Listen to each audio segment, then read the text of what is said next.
السلام عليكم ورحمة الله وبركاته. صباح الفل اخواتي وحبايبي، عاملين ايه؟ يا رب تكونوا بخير. طب صباح الفل، صباح السعادة، صباحنا كالعادة سكر بزيادة. كلامنا النهاردة عن السلاكة والإنتاج والموسم بتاعنا، موسم الفرخ اللي هو خلاص بيبدأ اللي هو ينتهي. يعني ايه يا ابو حازم موسم الفرخ بينتهي؟ معنى اللي احنا دخلنا على قلش وتغيير ريش حمام، فهنا خلاص بيبدأ الانتاج بتاعنا بيكون ضعيف. طيب ليه الانتاج بتاعنا بيكون ضعيف؟ لان الحمام بيقلش ريش وبيغير ريش، وهنا بيبدأ عنقود الحصى بتاع النتايات او الطواير يضعف ويتهد ويتبنى مع الريش الجديد اللي طالع.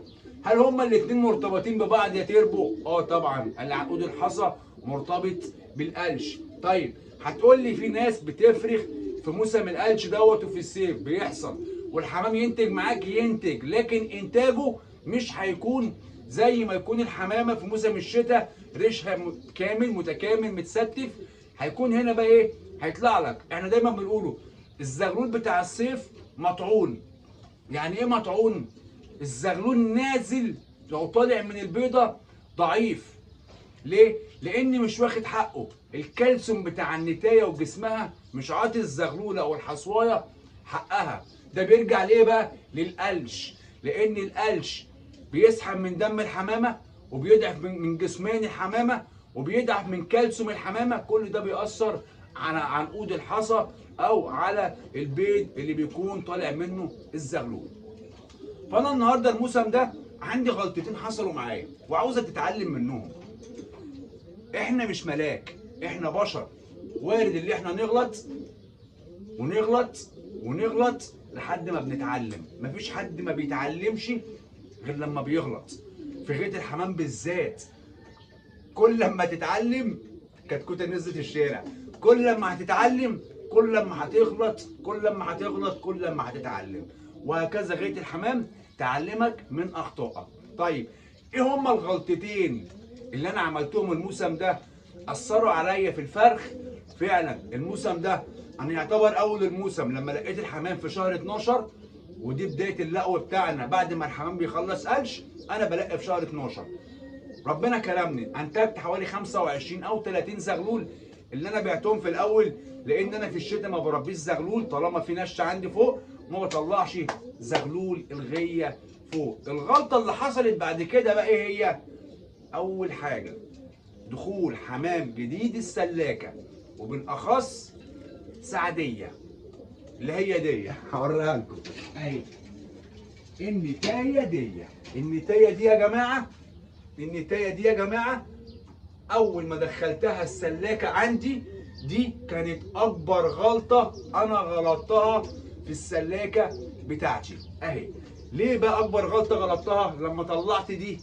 هقول لحضرتك ليه. تعالي ثواني احطها في الباب يا جماعه.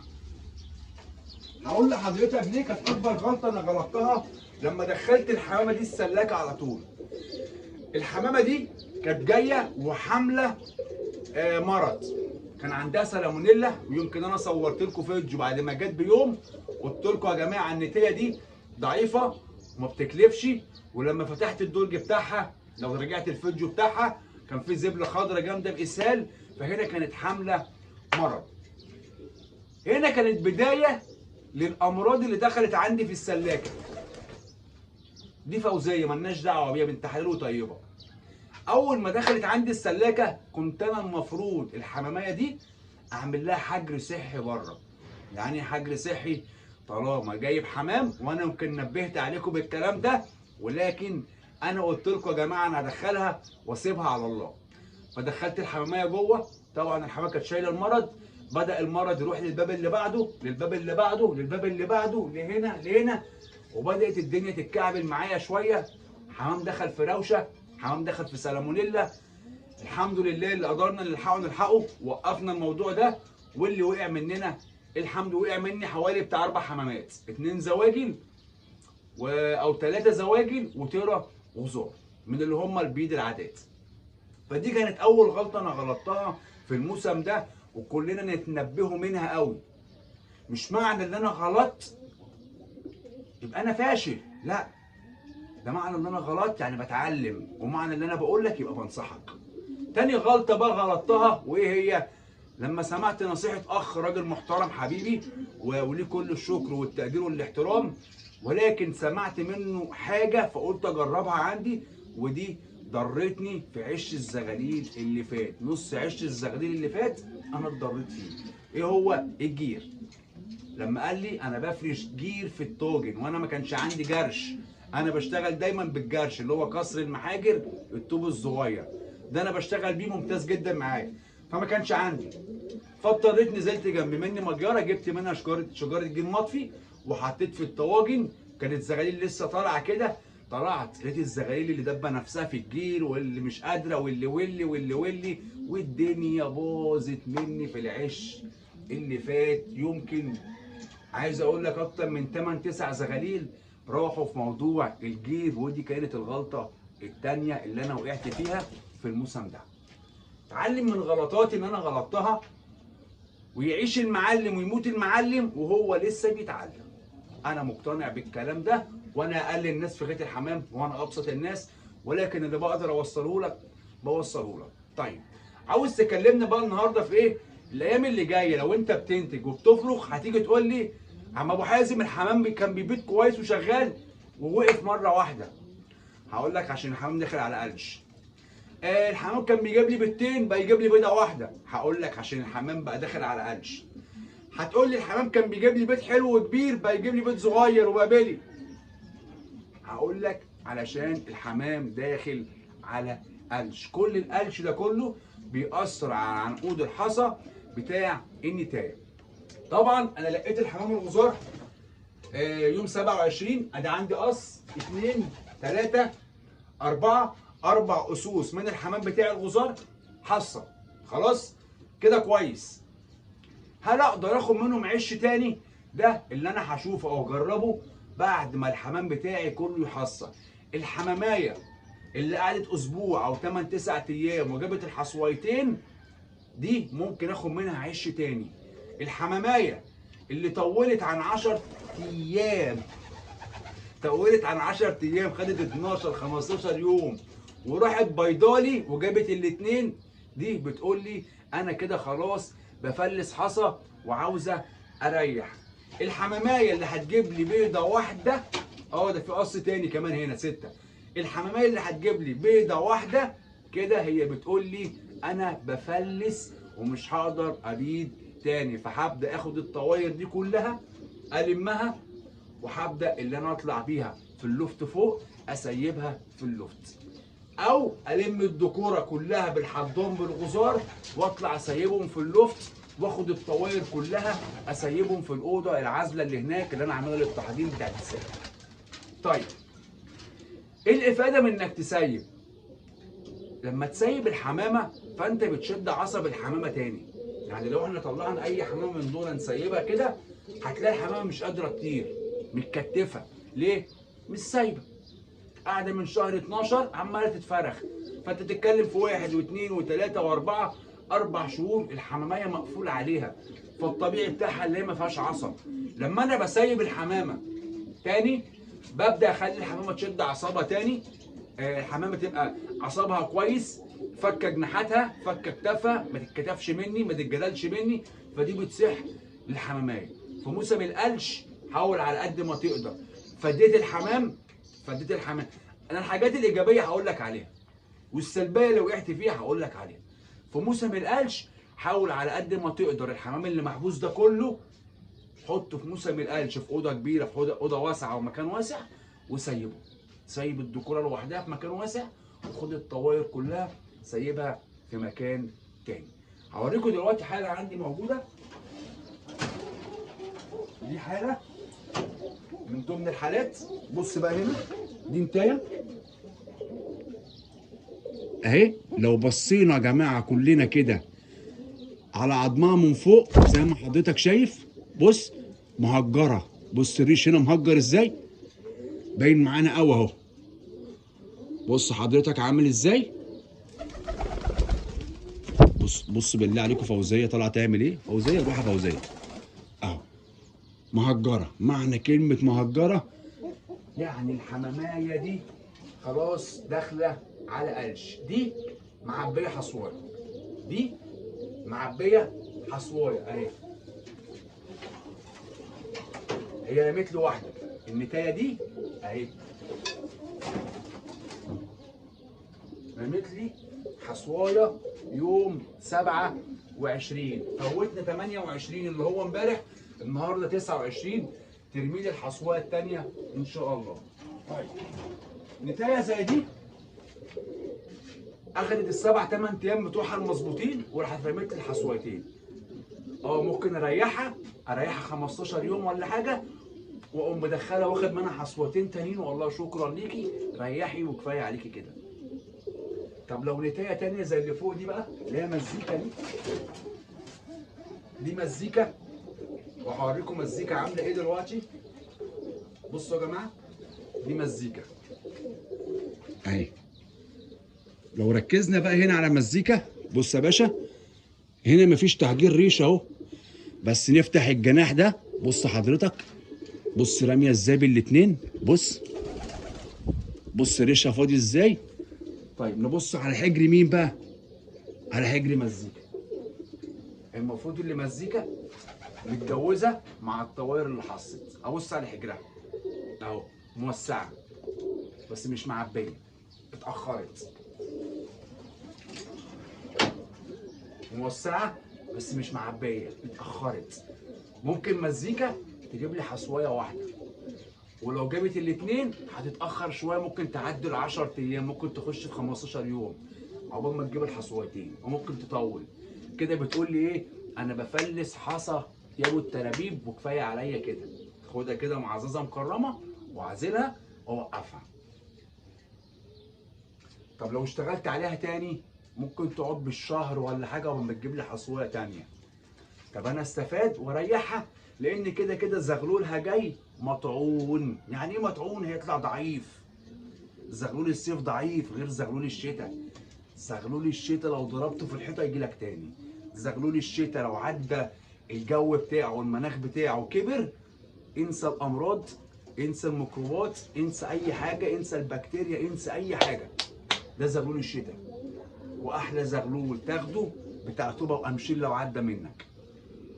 لا وطوبه وقمشير لو عدى منك، لو لقيت الحمام في طوبه وقمشير وطلعوا زغاليل وعدت منك صدقني احلى زغلول تاخده المرض ما يجيش جنبه خالص. فالنهارده انا كلمتك على الاخطاء اللي انا وقعت فيها. النهارده انا كلمتك على موسم الفرخ بتاعك والانتاج بتاعك بيكون من امتى، ووريتك الكلام دوت عملي. احنا طبعا في حمام محصي معانا، وفي احنا زي ما قلنا 1 2 3 4 5 أصوص الحمد لله ربنا كرمنا وهنحضنوا حصاهم. ولسه مستني بقى ايه؟ فاضل النتايه دي، والنتايه دي فاضي نتايتين او قصين اللي انا مستنيهم 3 4 كمان، والسكروتات والحمر والمرقعات مستنيهم يحصوا. هنشوفوا برضو نبص على السكروتات.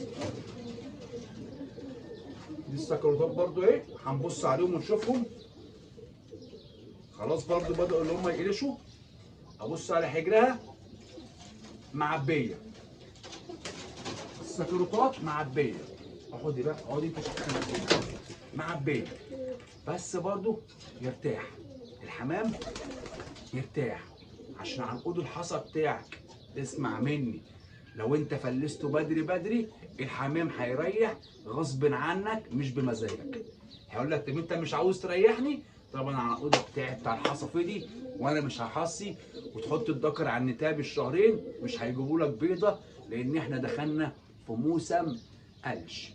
امتى الحمام يشتغل؟ اول ما الحمام يخلص السمم. اسمع مني بقى الكلمتين دول.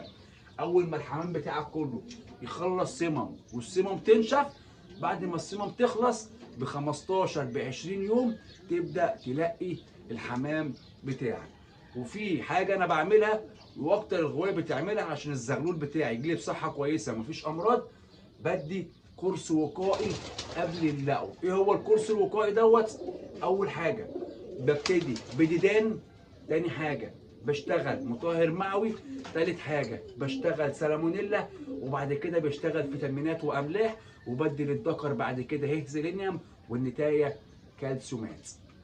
دي انا بشتغل بيها اول الموسم علشان الحصويتين اللي جايين يجوا حصويتين كويسين، ما تكونش النتايه او الذكر حامل السالمونيلا وتنقل السالمونيلا للزغلول او للحصوايه اللي جايه لك. وفي نفس الوقت قص التحضير لما يجي يزق الزغلول ما يكونش عنده كنكر، ما يكونش عنده ديدان، ما يكونش عنده الكلام ده، تبقى صحته كويسه وينقل الحصى بتاعه كويس. في بقى حاجه انا عايز اقول لكم عليها، دي خميره اهي، دي علبه خميره يا جماعه زي ما حضراتكم شايفين اهي. لو بصينا تحت مكتوب مكمل غذائي، مكمل غذائي. طيب ايه لازمه الخميره دي بقى؟ هقول لحضرتك ايه لازمه الخميره دي وانا بشتغل بيها لايه. الخميره دي انا بشتغل بيها لو فرد حمام خد علاجات وفرد حمام كان تعبان وبدا يخف معاه وبقى كويس، ببدا اشتغل بالخميره دي. هي مكمل غذائي كويس وبتفيد البكتيريا النافعه وبتقتل البكتيريا الضاره اللي موجوده في الحمامه. دي رقم واحد. رقم اتنين، الزغلول لما يكون بطش حلو كده عمر 15 يوم، يعني زي كده مثلا اهو، لما يكون عندك كده زغلول العمر ده كده، ده كده ممكن يكون معدي ال 15 يوم، ده كده عمر 20 يوم مثلا. بخش بدي الزغلول كل يوم نص لمده 3 ايام. بدي كل زغلول نص برشامه من دي، هي برشامه مدوره، نص خميره لمده 3 ايام. وفي حاجه لازم تعرفها، علشان الخميره دي ساعات بتفيد وساعات بتضر، وبتفيدك في ايه وبتضر في ايه، ده اللي هقول لك النهارده. الخميره لو الزغلول خدها قبل ما ياكل من امه وابوه، هي بتنفش في المعده وبتعمله زي عمليه تشبيع، فبتسد نفس الزغلول، فالزغلول مش هينكش على امه وابوه عشان خاطر ياكل. هنا انت بتضر الزغلول. طب امتى اديها له يا ابو الترابيب؟ بعد ما الام والاب ياكلوا ويزقوا ويشربوه والزغلول يبقى واكل وحلو، اديله النص تكمل غذاء مع الاهالي.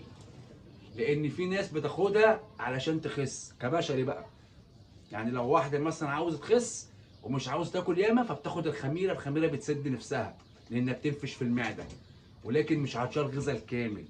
اللي عاوز يتخن بياخدها بعد الاكل فبتساعده في تكمله الغذاء، وبتبدا هنا اللي هي مفعولها يشتغل في حاجتين، في التخن وفي الخسسان. فاحنا عاوزينها تفيد الزغلول بتاعنا، فنديها للزغلول بعد الاكل وبعد الشرب وبعد ما الاهالي تظبط الزغلول بتاعها. اخواتي وحبايبي، يا رب الحلقه تكون عجبتكم. والله ببقى عاوز افيدكم على قد ما اقدر، بس انا بحاول اجيب لك التجربه اللي عندي. في ناس طلبت مني ان انا اقلب لهم ابل اخضر، اقلب لهم اشربوندو، اقلب لهم. والله انا لو عندي الحمام ده موجود اقلبه لك. انا اقدر اكلمك على سكروطه، اقدر اكلمك دلوقتي على ابل اسود، اقدر اكلمك عن بنفسجي. ليه بقى؟ لما هكلمك على تقليب حمام صح لازم تكون الحماميه في ايدي، لازم اقول لك دي المسله، ده الخد الطويل، ده الخد العريض، دي الابشات، ده اللون الفلاني، ده الدبك التباشيري، ده مش عارف ايه، دي العين الزيت الزيتوني، دي الزيت البرسيمي، دي الزيت المنجمه. فانا عشان اقول لك كده شفوي انت مش هتستفاد حاجه ومش هتتعلم. علشان تتعلم لازم تتعلم نظري وعملي. خلاص، تحياتي ليكم واخواتي وحبايبي، يا رب اشوفكم على خير. عجبك الفيديو اعمل لايك، اكتب كومنتك الحلو، والسلام عليكم ورحمه الله وبركاته.